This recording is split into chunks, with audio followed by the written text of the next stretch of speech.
Андан кийинки мисал мына ошол эле хадисте келген акча алмаштыруу боюнча. Азыр акча алмаштырган жайлар аябай көп.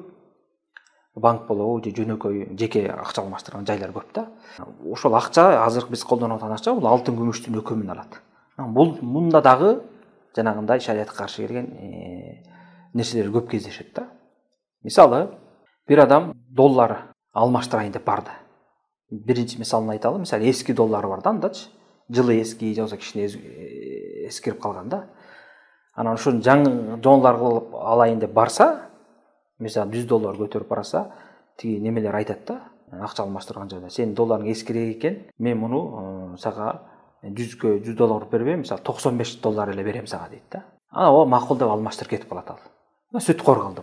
Доллар менен өткөндө бирдей өлчөмдө болуш керек, ана колмо-кол өтүш керек да. Эскенде.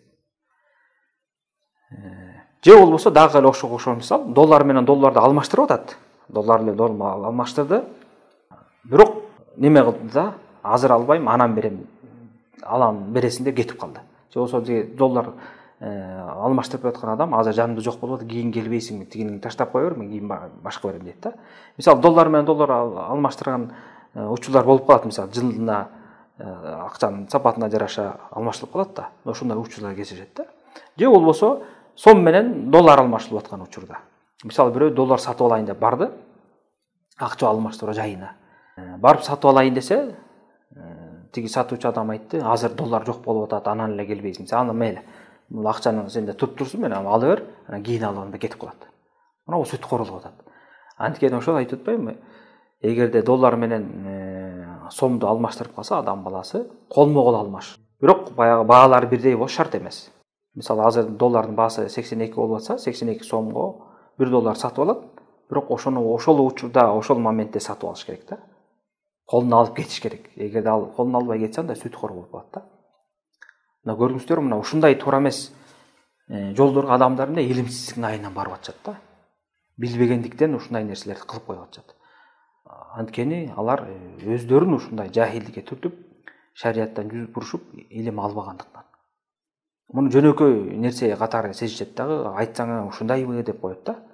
А болбосо айрыкча ошол акча жаатында, алтын жаатында иштеп аткан адамдар көбүрөөк ушуну үйрөнүп алыш керек да. Анткени ошол жанагы сүткорлуктун көпчүлүгү ошол акча жагында көп кездешет да. Аны ошону билип алыш керек. Кээ бир адамдар мисалы банктардан ачык айкын эле сүткорлукту алып жүрүшөт да, бирок да арам экенин билишпейт. Ушундай да арамбы же болбойбу деп коет. Же болбосо адамдар бирөөлөргө карыз берет дагы, ошол карыздын аркасынан үстөгү менен кошумча акча өндүрүп алышат. Процент. Мындай эле жөн эле досуна же жакынына берип, мен сага мисалы 1000 сом берип турам, 1 айдан кийин мынча бересиң дейт. Же болбосо карыз берип туруп, ошол карыздын аркасы менен пайдаланат, жумушка жумшайт, бир жумушун бүтүрүп алат. Ушунун баары тең сүткор шариятта. Анын баары тегинде билбей аткарып жүрүшөт.